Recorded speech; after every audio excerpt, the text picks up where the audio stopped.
Hello everyone, welcome to today's show. Today we're going to talk a little bit about binary operations. So, first of all, what's binary operations? It's when you have two bits, so ones or zeros, and you want to perform some kind of operation with those. And those operations can be things like an AND operation, an OR operation, an XOR operation, or a NOT operation. Those are the four that we're gonna talk about today. And why are these important? These are important when you're gonna deal with numbers and you need, for example, extract data from a number or rearrange it somehow. Also, these are the primary operations of a CPU. So when you divide a number or do some kind of mathematical operations, when it goes down to the actual bits of the hardware of the computer, they don't use plus or minus, they use and or, and XOR and not. So it's very useful to know these kind of things. And they are integrated in the C language in a very easy to use kind of way. So it's really good to learn this. All right, so let's begin. Let's go to the first page, which is and let's say that we have 2 bits. So we have 2 zeros. We have a 0 and a 1, a 1 and a 0. We have a 0 and a 1, and we have 2 ones. Those are the 4 possible combinations, right? So if we have 2 zeros, like the first line here, so 0 and 0 will be 0. The same is for if we have 1 and 1 0. So 1 and 0 and 0 and 1, also 0. Quite easy, right? The only way we can get a 1 out of an AND operation is if we have 2 ones. So a 1 and a 1 is equal to 1. Everything else, 0. Quite simple, huh? And the AND operator in C is this. You're probably already used to this operator. This is a logical AND operator that you use in if statements and stuff like that. That is not what we're dealing with here. We are dealing with the binary operator, and they work a little bit differently. Alright, so that's and. Let's move on. I will make some examples later on, but let's just go through all of the different combinations first. So the next page is OR. And let's do like we did before. We take 2 zeros, we take a 0 and a 1, a 1 and a 0, and 2 ones. And if you have 0 or 0, the result is 0. If we have a 1 and a 0, it's 1. If we have a 0 and a 1, also 1. And if we have 2 ones, it's 1. So if any of the bits is 1, then the result is 1. And if both are 0, then they're 0. So as you can see, the OR operator is the inverse of the AND operator. It's exactly the opposite. And the OR operator, as you might imagine, is a pipe in C. Let's draw this a little bit better. Like this. A pipe symbol. So it's not the same as this OR symbol that we use logically in if statements. But this is the binary operator, OR. And one thing that might be good to know when we're dealing with real numbers is if you OR a number, it will be bigger. If we AND a number, it will be smaller. At least if the two numbers are different. Alright, so let's keep moving on. The next one is the XOR operator, which is very important in cryptography, for example. So let's write these numbers down again. Alright, so XOR, that stands for extended OR, or exclusive OR. That's the one, exclusive OR. So if we have two zeros, the result is 0, as always. And if we have a 1 and a 0, the result is 1. If we have a 0 and a 1, the result is 1. And if we have two ones, the result is 0. So basically this works the same way as a regular OR, except for this line. If the two numbers are the same, then we get a 0. And that's what makes it very interesting for cryptography. Because let's say we have a number, let's say we have the number 500.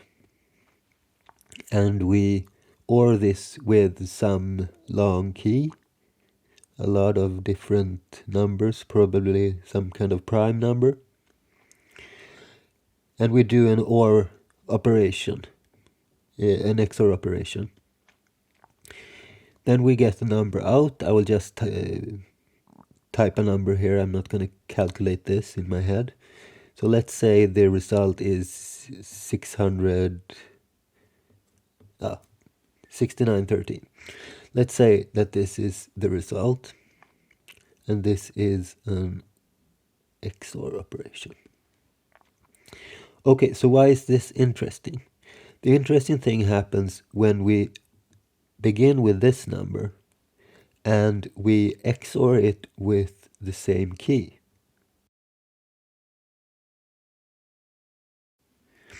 So this number here is the same key as here. So before we had 500 and we XORed it with this key, got this result. This time we start with this number, the result, and we XOR it with the same key. Can you guess what the result will be? 500. So if we XOR again, we get back to where we started. And that is why this is so incredibly important in cryptography, because often you need to encrypt something, and then at the other end we need to decrypt it. And especially in symmetric cryptography, this is very important. And especially in stream ciphers. Anyhow, the symbol for this in C is this roof symbol. And that has confused many people, because if we write something in C like x equals 5 and this, and then let's say 5. What is the result of this? The first thing you might think is, okay, this is 5 to the power of 5. So 5 times 5 times 5, blah, blah, blah. But no, this is the XOR symbol in C, nothing else. Which means that this is 5 XOR 5 equals 0.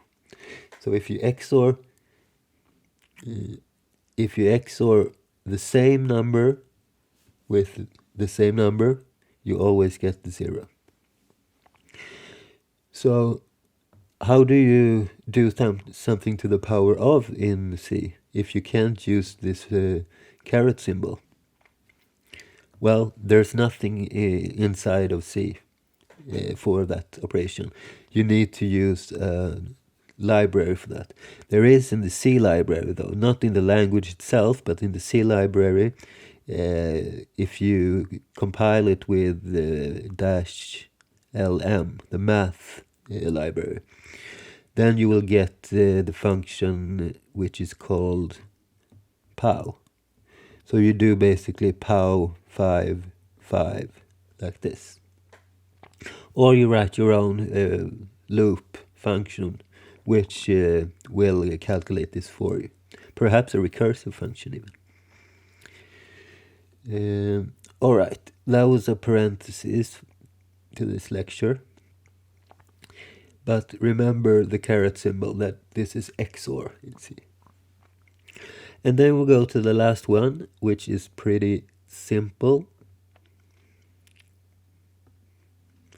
And this is actually not a binary operation in a sense. When we talk about binary operations, we basically means we have two numbers or 2 bits. When we talk about the NOT operator, then we just have one number or 1 bit. So it could be either 0 or 1 from the beginning. And if we not 0, it will be 1. If we not 1, it will be 0. So basically it just reverses, changes the 0, flips it from 0 to 1 or from 1 to 0. And that's basically it with the NOT operator. It looks like this, a tilde sign in C. You don't see that very often, but sometimes when you need to calculate very specific things. Okay, so let's see. What can we do with this? Why is it important? Well, let's do an example. I need more space, so let's remove this title. If I can figure out how to do that, must be this, and perhaps right. Let's just do this. I cheat. All right, so let's see. Let me zoom in a little bit. No, not like that. And let's go up here to begin. All right, so let's say we want to connect through a TCP connection, and you might have heard about TCP port numbers, like 80 for the HTTP protocol and so on. When we do a network connection, we specify the port, but we does not specify it as a number directly. We need to format it a little bit. So let's say this is a 16-bit number, and we can express that in a good way using hexadecimal numbers. So let's say, for example, that we have, I'm not going to calculate what this means, but let's say we have a port number of A2 B2 in hex. So you can easily calculate the decimal number using a calculator or whatever. But let's say that this is the port number. When we're going to send it through the network, we need to reformat this number into what is called network byte order. That is also called big endian, because usually numbers are little endian on regular Intel-based CPUs and similar, which basically means that if we have a couple of bits like this, the bit to the right is the smallest, the least significant. That's why it's called little endian. But when we need to send it over the network, we will make it big endian. So this number 1010 would instead be 0101. So this basically means that this number is the biggest. So we want to send the most significant bit first. In case the network goes down or whatever, we want to send the most important thing first. That's the general idea of it, at least it was from the beginning. I'm not sure if that is really necessary anymore, but we still need to do it when we make network connections. And how do we do that? We can use some kind of function which is built into the standard C library, for example, but in some occasions we can't use any libraries and we need to do this manually. And it's a good exercise. So let's see. We have this number. Let's say we express it this way. So we have AA and BB. So these A's is 1 byte and these B's are 1 byte. So 2 hexadecimal numbers is always 1 byte. It represents 0 to 255. And we have AABB. We want to turn it into BBAA. So how do we do that? We want to reorder it that way. And this is pretty impossible to do, or at least very difficult to do, without these binary operations. So let's begin by creating a couple of variables. Let's say we have A and we have B. And I make them integers in this occasion. But this is actually, we can use a char because this is just 1 byte each. And let's say we call the input variable input. I'm not writing the declaration here, it's also an int. Okay, so first we want to grab this A. How do we do that? Well, what we need to do is we need to take our yellow mark pen and select those two. And since there's not a native C function for selecting something with a yellow mark pen, we will use a bit mask instead. A bit mask is basically a couple of ones and zeros, where the ones mean something is selected and 0 means we don't care.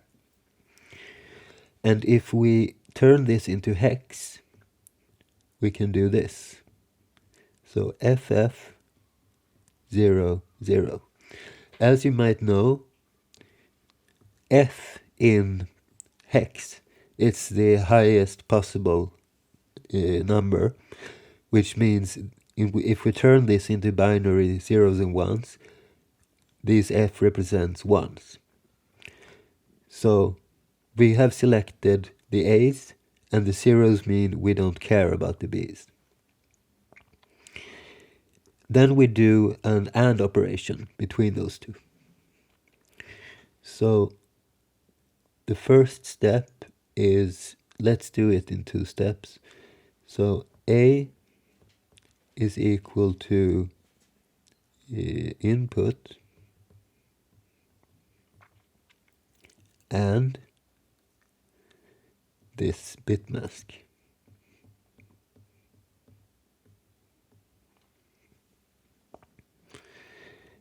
Alright, so what will be the result of this? Will we get the A number that we need?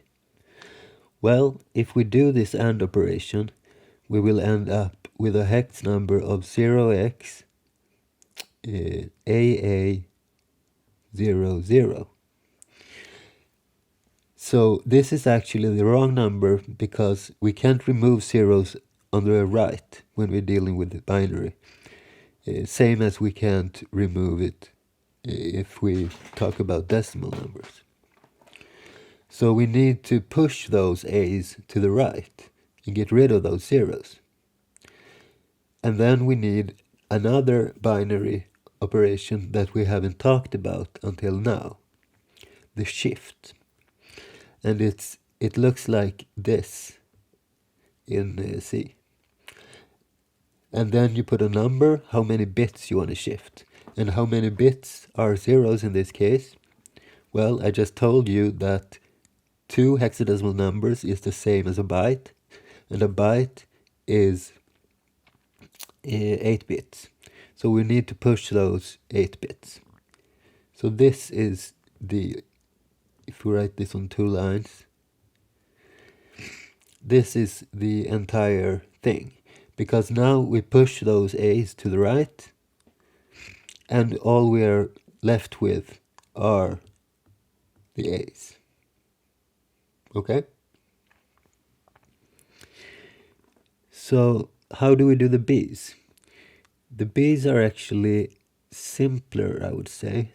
Let me just wipe off a little bit of these things.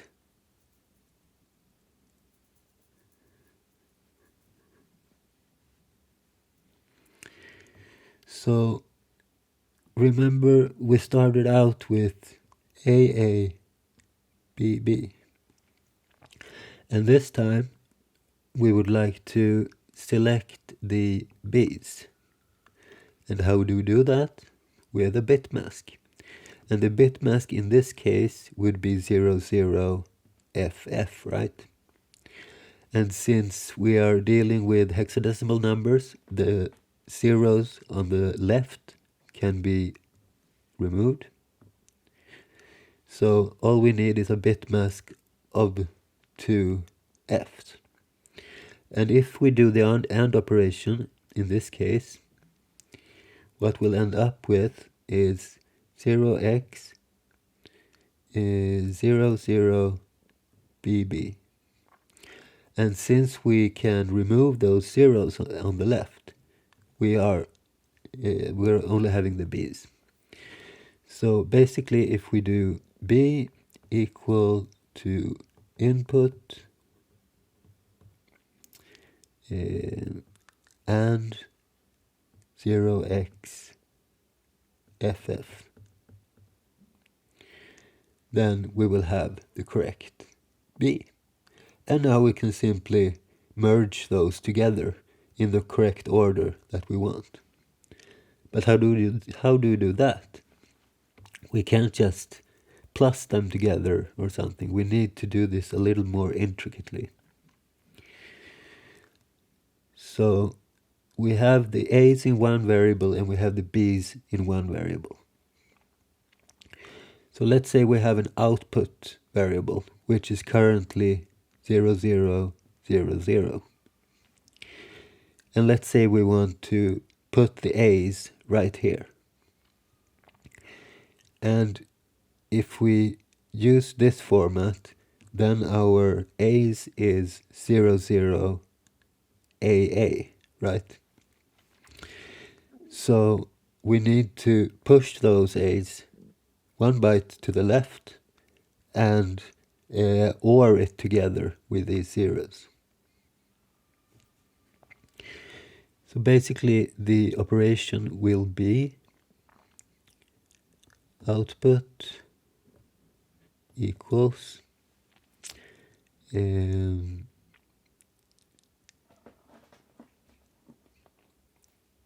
we actually don't need to OR it. We can just do this. So we take the A and we push it 8 bits to the left. And then we have the first part of it. So now we have the result 0xAA00. All we need to do is put in the B's there on the end. And since this is a regular hexadecimal number, we can just plus the B and we will end up with the right result. Easy as pizza, like they say in the Balkans, I think. I don't know. Alright, So this is how you can use these binary operations in a practical way. And I will give you an exercise.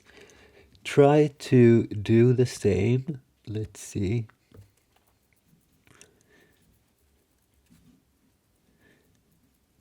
Let's say we have an IP address of 172.16.0.45.